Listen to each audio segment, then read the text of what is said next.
Hi friends, ನಮಸ್ತೆ. Sunday morning. Sunday ಅಂದ್ರೇ ಎದ್ದೊಳೋದೇ late ಅಲ್ವಾ. ಎದ್ದು ಆಚೆ ಬಂದಿದ ತಕ್ಷಣ ಚೆನ್ನಾಗಿ ಬಿಸಿಲು ಹೊಡಿತಿತ್ತು. ಮನೇಲಿ ರಾಗಿ ಹಸಿಟ್ಟು ಇರಲಿಲ್ಲ. ಸರಿ ಫಸ್ಟ್ ಒಣಗಾಕ್ಬಿಟ್ರೆ ಸಂಜೆ ಅಷ್ಟೊತ್ತಿಗೆ ಮಿಲ್ಲಿಗೆ ತೊಗೊಂಡೋಗಿ ಬರೋದಕ್ಕೂ ಕರೆಕ್ಟಾಗಿರುತ್ತೆ ಅಂತ 4 ಜನ ಮಾಡಿ ಮೇಲೆ ಹೋಗಾಯಿತು. ಅಪ್ಪ ಮಗಳು ಇಬ್ಬರು ರಾಗಿ ಒಣಗಾಕ್ತಿದ್ರೆ ಅಮ್ಮ ಮಗ ನಾವಿಬ್ಬರೂ ಬಿಸಿಲು ಕಾಯ್ತಾ ಇದ್ವಿ. ಸೊ ರಾಗಿ ಎಲ್ಲ ಒಣಗಾಕಿ ಕೆಳಗಡೆ ಬರೋಷ್ಟೊತ್ತಿಗೆ ತುಂಬ ಲೇಟ್ ಆಗಿತ್ತು. ಇನ್ನು ಬ್ರೇಕ್ಫಾಸ್ಟ್ ಮಾಡಿ ತಿನ್ನೋದಕ್ಕೆ ಇನ್ನೂ ಲೇಟ್ ಆಗುತ್ತೆ ಅಂತೇಳಿ ಕಾಫಿ ಮಾತ್ರ ಹಾಕಿ ಕುಡಿದ್ಬಿಟ್ಟು ಬ್ರೇಕ್ಫಾಸ್ಟ್ನ ಸ್ಕಿಪ್ ಮಾಡಿ ಒಂದೇ ಸತಿ ಲಂಚ್ ಮಾಡೋಣ ಅಂತೇಳಿ ನಾನು ಕಿಚನ್ ಫುಲ್ಲು ಕ್ಲೀನ್ ಮಾಡಿದೆ.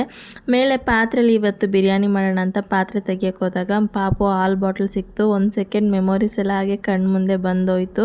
ಸೊ ತುಂಬ ಚೆನ್ನಾಗಿತ್ತು ಒಂಥರ ಫೀಲಿಂಗು. ಫಸ್ಟ್ ಟೈಮ್ ಪಾತ್ರೆಯಲ್ಲಿ ಬಂದು ಬಿರಿಯಾನಿ ಮಾಡಿದ್ದೆ. ಟೇಸ್ಟ್ ತುಂಬ ಚೆನ್ನಾಗಿ ಬಂದಿತ್ತು. ಮನೇಲಿ ಎಲ್ಲರೂ ಇಷ್ಟಪಟ್ಟು ತಿಂದರು. ಸೊ ವಿಡಿಯೋ ಇಷ್ಟ ಆದರೆ ಒಂದು ಲೈಕ್ ಮಾಡಿಬಿಟ್ಟು ಮರಿದರೆ ಚಾನಲ್ನ ಸಬ್ಸ್ಕ್ರೈಬ್ ಮಾಡ್ಕೊಳ್ಳಿ. ಇದೇ ಥರ ಇಂಟ್ರೆಸ್ಟಿಂಗ್ ಆಗಿರೋ ವೀಡಿಯೋಸ್ನ ಅಪ್ಲೋಡ್ ಮಾಡ್ತಾ ಇರ್ತೀನಿ. ಇನ್ನೊಂದು ವೀಡಿಯೋದಲ್ಲಿ ಸಿಗ್ತೀನಿ ಫ್ರೆಂಡ್ಸ್. ಟೇಕ್ ಕೇರ್, ಬಾಯ್.